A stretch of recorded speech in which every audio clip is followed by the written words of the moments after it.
And welcome back to Coast.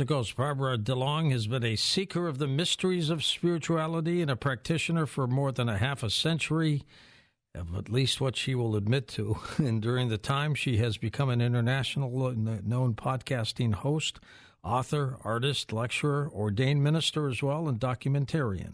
She painted the Cosmic Deck of Initiation, which is a hand-painted deck of Mandela cards to be used for private divination and spiritual growth, and also wrote the handbook that goes with that deck.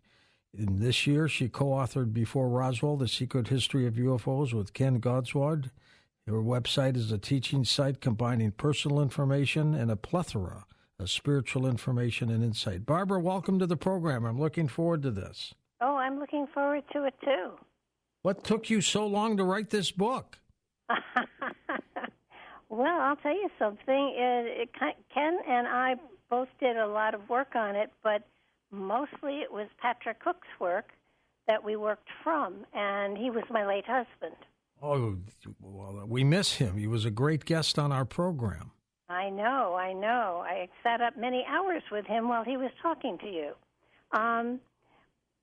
What happened was when Patrick passed away, I couldn't keep my website and his wife's website going, so I checked to make sure that everything from his website was in any of his 3 books, and the only 2 sections that were not, I put onto my website, the UFO section and the giant section. And Ken was writing a book about Before Roswell, and he stumbled across my website, and it was goose heaven for him. And so he called and asked if he could use the material, and I said, sure, go ahead. And then he called back and said, why don't we do it together? And so we did, and a lot of the material that is in the book is material that Patrick had gathered, so it was really a lot of fun for me. And both Ken and I added material to it, and it came together so rapidly and so beautifully. It was an exciting adventure, and took me back to my roots because I got started into this field because I saw a UFO and it landed on my campus when I was in college in the 60s. And so it was kind of going back to source for me and returning to a field that I've been fascinated in for obviously decades.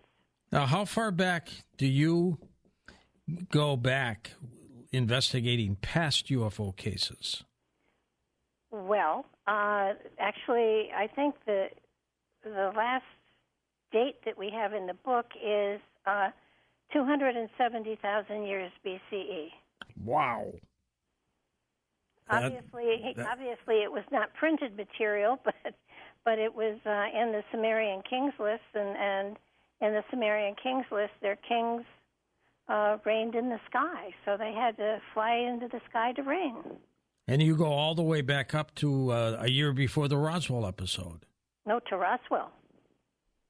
Just fantastic. Yeah, it was an amazing adventure to me because there are over 300 instances that we have identified, but it is a wonderful book because it's all peaceful and it's calm, and it does show the difference between how UFO sightings were treated and how people reacted to them before Roswell, and then after Roswell, how fear started to come in, and conspiracy and concealing and hiding information, so that there's an amazing shift in public perception and how the government treats it. What do you think the moment was for that, Barbara? Was it Roswell, or was it a little before that? It was probably before that, because certainly there were crashed UFOs that Russia had and Germany had and we had. But it brought it into public knowledge, and it was sort of like these were physical things that we've seen in the sky, and we really didn't know what they were, but they were. Isn't it cool? Let's sit and watch them. And then after that, the movies and everything else started to demonize the UFOs. And to be perfectly honest, I truly believe that the UFOs were here before we were. So in a way, we are the invaders and we are the aliens. And so I get very upset when people take a negative attitude towards them, because the governments have well, our government anyhow, in our country has made it into something to fear. And if it were anything to fear, we would have been fearing it a long time ago.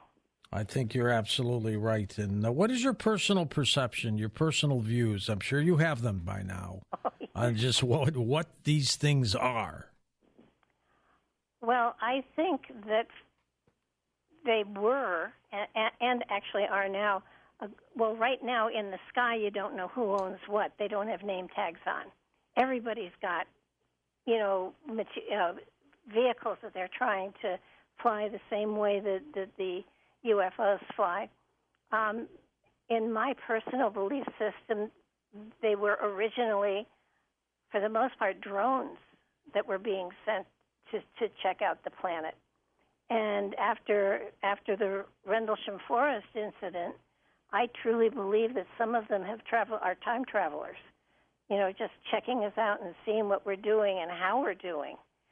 So and as far as aliens go, I don't think anybody's an alien. We all come from the same source, and I think calling humanity and every living thing around the family of man is inappropriate. We are the children of creation. Are you a believer in God, Barbara? Absolutely. There is absolutely a source of creation, yes. And I would guess the beings, the ET beings, are just looking for that same thing we are, aren't they? I would absolutely, totally agree. I think the thing is, everybody's religions have become so corporately oriented that they've taken the spiritual essence away, and they've created an old man in the sky, and that's not true. God is not a person. Oh, I agree with that. Let's go through some of these UFO cases after Roswell. Just buzz through them really quickly. Operation Paperclip. Tell us more about that. Operation Paperclip were the people that came after the war. Wait a minute, let me check. After World War II, yeah. Yeah. Yes, there have been a lot of them, haven't there been? Too many. Paperclip were the people that we quote unquote rescued and brought over to this country, and they're the ones that helped to develop the atom bomb. In some of the cases that we're going to talk about tonight, people have never heard them before. This will be a first time. You said that FDR, Franklin Delano Roosevelt, wrote some kind of top secret memo. What was that about? Well, he was talking. It was to the Special Committee on Non-Terrestrial Science and Technology, obviously saying that there were non-terrestrials out there, and sort of trying to come to grips with the reality that our planet is not the only one harboring intelligent life beings. So. And that was in 1944. Yeah. Amazing. Now, back in 42, we've heard the story of the Battle of Los Angeles, that we were shooting at something because people could hear pings when the missiles or bullets or whatever we were blasting away at were hitting these things, but nothing happened. Actually, it didn't actually hit them. Many years ago, Patrick and I had a man who had actually been at the Battle of Los Angeles. He's been a child, and he watched the whole thing from his bedroom window. And he said that he was watching it, and while the planes and the batteries on shore were shooting at it, they exploded before they actually hit the ship. And the shrapnel came down, and there was collateral damage, and people were hurt, and I believe there were even a few casualties. That it was the shrapnel from our armaments that were coming down and hurting people. And the next day, he and his friends all went out to the beach and collected the shrapnel for the Army, and they got paid for every piece of shrapnel they brought back. That was amazing. That was 1942, where a lot of people thought the Japanese might have been doing something. Yeah, they thought initially that it was incoming Japanese fighters, and it was just one large ship from what this man told us about, and it moved very slowly up the coast. It wasn't bothering anybody. It was very reminiscent of Phoenix Lights, the ship that moved up California's coast that Lynn Katai did such a wonderful right. job. 1997 episode. Yeah, very reminiscent of that. Lots of pilots during World War II saw what they thought were Foo Fighters, little tiny discs flying all over the place. You investigated that. Well, everybody investigated it. We thought it was Japanese or the Russians or the Germans, and they thought it was us. And when they finally compared notes, they found out that it wasn't either. Wow. I've got a whole list of these episodes. I'm going to skip a few of them for time purposes. But in 1917, you say that there was a human that shot down a UFO. Tell us about that. That's one of my favorite. That's the one thing in the book that I swear is going to someday be a question on a quiz show someplace. It was. Let's see. Wait a minute. I want to get it right here. It was 1927, and it was. It was 1917. 17. Sorry, and it was Baron Manfred von Richthofen. Richthofen. It's German. The German pilot, right? Yeah, and he was known as the Red Baron, and he had shot down 80 enemy planes for the Germans during World War I. But he's the first human in history to gun down an alien spaceship. And what's fascinating is that there was another pilot who saw the same thing, and they reported it. He immediately shot it down. It crashed by the woods, and two pilots got out and ran into the woods. They were never seen again, and they reported it, and nobody said anything or did anything. They were probably told to keep quiet, and they thought that perhaps it might have been some military reconnaissance of some sort by the U.S., but obviously it wasn't. And that's one of the things that he is very famous for, and yet never given credit for. No, that's a story that's kind of been buried. Another story, 1917, is something I've talked about quite often, Barbara, and that is the Fatima in Portugal, where the apparitions of the Blessed Virgin Mary, but everybody says that the sun came down, and I've always said it was a UFO that they saw. Yep. I do believe it was, and there were, there were 50 to 100,000 people there, and it was raining, apparently, when all of this happened. And, reporters and all, it was a large silver object. And they also had they called them flowers or snow, unusual snow, but it sounded like it was very much like other things that have happened as far as things dropping from the sky. And it's similar to angel hair that is, known to be present at a lot of UFO cases. And it was amazing how the fact, I truly believe you're right. I think it was a UFO. Yep. And yet when you get to the sighting and everything, it was pouring rain, and then it stopped raining, and everybody was dry. So there was something very mystical and magical happening there. And was it the Blessed Mother? Was it an egregore that everybody expected to see the Blessed Mother, and so that's what they manifested?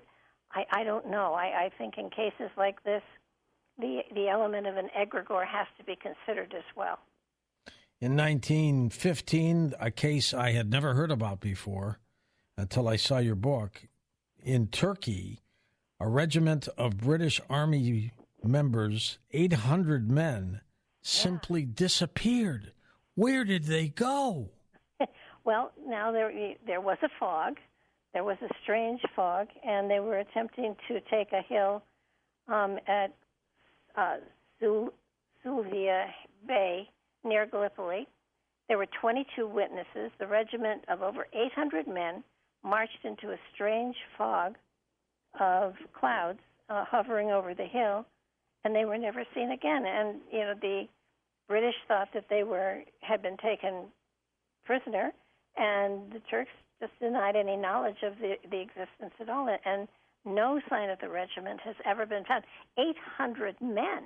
I mean, I know. We're not talking about a handful of guys that disappear. 800. My God. I want to know who the 22 were that didn't go. The smart ones. Yeah, obviously.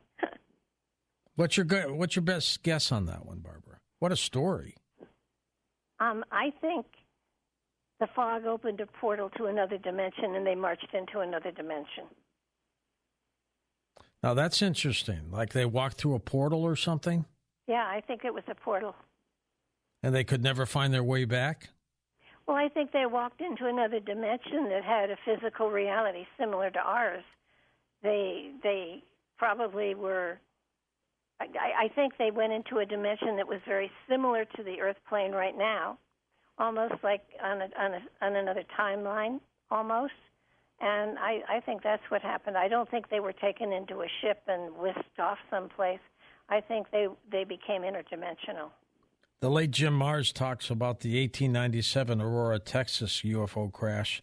That was a fascinating one. Well, the part of it that I loved so much was the fact that when the ship crashed, I hope we're talking about the same one. I'm sure we are. When the ship crashed and burned, the people in the town went out to check it out, and they found one body, and it was a very small person. And they took care of him. They collected him, and they put him in a coffin, and they buried him, and they had a funeral. And our report comes from a newspaper article of a woman who was a teenager at the time. She didn't see the crash. Her mother didn't let her see the crash, but her mother let her go to the funeral for the pilot. And I was so touched by that it was amazing. And then many years later, the government. She was then, she was a 90-year-old woman in 1973, and the government wanted to exhume the body, and the townspeople would not release the location of it because they wanted him to rest in peace. I wonder where it is right now. What do you think? Oh, I think it's still there. I don't think they'll let anybody touch it. The people have been very protective of it for this long. I can't see them giving up the location. Barbara, where do people get your book, Before Roswell? It's on Amazon, and that's the only place I know it is. But it's on Amazon, and I'll tell you, it's the more I read in the book, and I've read through it maybe 30, 40 times. And I have to also point out that on my website, barbaradulong.com, there's probably 3 times as many articles on UFOs. It's amazing. When we come back after the break, Barbara, we're going to talk more about some UFO cases that go way, way back, and then we'll take calls with Barbara next hour. And welcome back to Coast. George Norrie with Barbara DeLong. We're talking about her work Before Roswell, The Secret History of UFOs. We'll take calls with Barbara next hour here on Coast to Coast. Going back to these past UFOs, Barbara, the Leonardo da Vinci, you said, painted pictures of flying vehicles with an alien or two in several of his paintings. Tell us about that. Absolutely. If you look at some of his paintings, you'll see the UFOs. I mean, they look like little cars with people in them, but they're in the sky. And some of the people in crowds do have very, very similar looks, as if they could have been a gray. And so it's fascinating. But if you really want to take a look at what aliens look like today, one of the instances that is in the book, but I did not give it to you on your list, It's 10,000 years. 10,000 years BC? Yeah, 10,000 years BCE. In China, the Dropa, the name given to visitors from Sirius, came down from the clouds with their air gliders. Now, that sounds impressive, but it's even more impressive when you look at 1938. An archaeologist, a Chinese archaeologist, was going through caves and everything, looking for places to take his, looking for archaeological stuff. And he found 716 Dropa stones in the cave. Wow. And when they're circular stones that look like records, actually. And they even have the hole in the center. And in the grooves, because it has grooves just like records do, they found that there were glyphs, and when they were able to decipher them, it spoke of how their ship had crashed, and these beings came from. I'm not sure it told where they came from, but the glyphs spoke of how the ship had crashed. And that they were unable to repair it. They were going to have to stay and merge in with the people who were there at the time. And all of that sounds fascinating, but when you look even further, you will find in that same region in Tibet there is a village called the Dropa.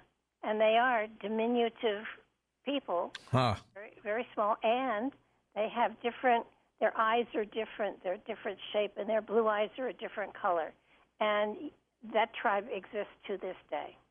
Now, in 1840 A.D. in Lyons, France, you talk about a bishop saving the lives of 4 people descending from an airship. What is that all about? That was so cool. Apparently, at that time, there was a law, which boggles my mind that there was a law like this. But there was a law that it was against that. They had a law against creatures that travel in aerial ships, and not only was the law, they were stoning the people, and the bishop saved them, and the law was ratified by at least 3 French kings: King Pippin the Short, Charlemagne, and Louis I. 584 B.C., Ezekiel's Wheel, a great story. Oh, geez, yeah, that's in the Bible. The wheel in the wheel. And there was another instance that Ezekiel traveled into the clouds, too. So the Bible has plenty mentions of events that certainly could be considered, paranormal and or of UFO. Certainly Moses with the pillar of light and leading, that's for 40 years. So the Bible has them. I mean, it's the fact that these people have been in our life for so long just boggles the mind. And, it really does. And you stop and you think, why haven't they tried to interact with us? Why are they watching? Because I think they're more watching than anything else. And I could be wrong, but it just doesn't make sense to me that they're out there. And Mount Sinai, Moses had the pillar of light and everything. So it's throughout all of history, they've been there, and they've never attacked, really. I mean, I think that there are probably a couple of times that they were attacked and they defended themselves, but it was a one-on-one type thing. It was never a ship coming and shooting up a town or anything like that. The Vimanas go way, way back, and they had wars in the air, but they never brought it to Earth. Good point. The work of the late Zecharia Sitchin echoes some of the stories you've got about the Sumerians. Oh, yeah. That's how they came down and seeded us. Yeah, 10,200 BCE. The Anunnaki, right? Yeah, absolutely. And then you can go 45,000 BCE with China rock carvings. What were they? What were they all about? The China rock carvings have depictions of saucers, and and that's the time of the Neanderthals. So my feeling is actually that we weren't a descendant of the Neanderthals, but we were more of some. We were planted on the planet, is what I'm trying to say. Barbara, let's jump ahead to now. Do you think there's a great deception underway with UFOs? I think there's an amazing deception underway, and sooner or later it's going to come out. I mean, you got the secret space program going too, and if the secret space program is made a secret no longer, then all of the stuff that we've done up to this point in time with rocket ships, is a waste of taxpayers' money, and we're living in a reality that's totally a lie. Your late husband wrote a book called The Greatest Deception, The History of the Bible UFO Connection. Tell us a little bit more about that. That was a great book, and he was a guest on our program at least a couple times, I remember. He was a biblical theologian, and he was blessed with a photographic memory. What got him interested in the UFO situation?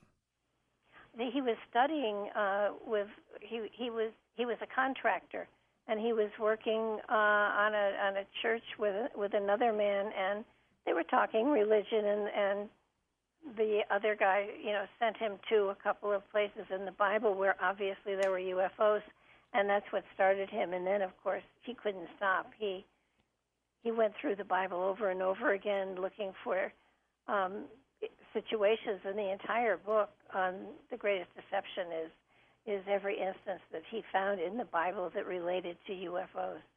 What did you think of his theories when he was telling you these things? Well, he came from a very religious background, and while I don't come from certainly I'm not, I would call myself almost an independent, just kind of like I am politically. Sure. But I lean more to the mystical, the spiritual, and otherworldliness and other dimensions. And Patrick kept it right to the to the word. If it says it in the Bible, then that's it. And I would always prefer to take it a little bit further and deeper. So we had a lovely relationship, and I think we both learned from each other. He kept, I think, most of my education on the Bible comes from Patrick. That's great. And what did he mean by the greatest deception? He even thought that in the Bible that what was written was not what was meant. That it was, that old saying of, for eyes to see and ears to hear. And it was like when people got to a level of awareness where they understood exactly what was happening, that it would change the way that they looked at life itself. And what do you think of that? I believe that. I think that we have been dumbed down and conditioned to follow like sheep. He called them the sheeple, us the sheeple, and that we have stopped thinking for ourselves, and we haven't broken away from the herd, so to speak, and started to open our minds to what we're capable of. And certainly the human mind is capable of so much more than we give it credit for. We often think, I can't do that, when the reality is we can do that and more. The Bible says that. Jesus said that. All this and more will you do. And yet we tend to not try to go there. We tend to try to stay within the confines of what we're being taught. and we're being. It's not only biblically, but in schools as well. Our schools aren't teaching the truth anymore. They're teaching somebody else's truth. But certainly anybody who really understands history will know that they're not actually teaching history anymore. Do you think he accomplished what he wanted to do and set out for before he died? Yeah, absolutely. He I think it was 3 weeks before he passed away that he was filmed for several episodes of Ancient Aliens, and we had stuff in the car so he could sort of take a treatment and go back to filming. And he said to me, he said, I my work here is done. And I said, well, I'll add more to your list if you stay a little longer. Yeah, that's right. Don't jump out now. No, it's just getting to be fun. How old was he, Barbara? Oh, my goodness. He was 60-something. That's young. Yeah. That's young. 70? Was he 70? Gosh, he. How long were you two married? We were married a year and a half. That's all? Yeah. And, I thought it was much longer than that. Well, it felt longer. And I mean that in a good way. In a good way. That's right. Yeah. I mean, Philip Coppens and Kathleen McGowan had the same thing. They both met on a radio show, and they got married and did a lot of work together, and then Philip died suddenly of cancer, and Patrick died suddenly of cancer as well. Unexpected. Really, totally. Unexpected. Yeah. So do you think the aliens seeded us like Zecharia Sitchin believed? I think that I'm not sure I would call it seeded. I think that we originally are from another planet, maybe another dimension, and that we were planted here. I think we were seeded here, and there may have been some DNA work done, but I don't think that we originated here at all. If they did a study a while back, and they took the DNA, the human DNA, all the way back to its origin, and they found that the origin of the human DNA, you and me, is older than the planet is. Now, what can you say about that? We came from another planet. Interesting. Possibly even another dimension. There's a lot of talk about third dimension and fourth dimension and fifth dimension. We may have come from another dimension, planted on this planet to ascend to whatever level we're supposed to ascend to, and then probably we'll be put on another planet in another frequency at some point in time down the line. Tell us about your mandala cards. They were fun. Are they like tarot cards? No. Quite a number of years ago, because I do readings for people and stuff like that. Yeah. I didn't like any of the, and I was trained in the spiritualist church, so I'm coming from that kind of a direction. I took a look at all the cards out there, and at the time, there was just the Rider-Waite and the Aquarian deck, and I said there has to be a spiritual deck. There has to be a deck not just for procrastination, but for somebody to learn from. And I had been painting personal mandalas for people for a number of years, and I thought, here is the tool I can use. And I'll create my own deck of cards, and it won't be standard tarot. It came in a series of three. It was the physical, the physicality of us, the cosmic laws, the universal law, the cosmic energies and the universal laws, the astrological signs, and I threw in some wild cards. And the point of it all was to, and the first 11 dealt with the chakras, but I couldn't pronounce them, so I renamed them because it was my deck. That's your deck. That's right. And I painted them all, and from the first painting to the publication of the deck took exactly 9 months. Good for you. Barbara, we're going to come back in a moment and take calls with you. The name of the book, Before Roswell. Jump aboard with a question or two.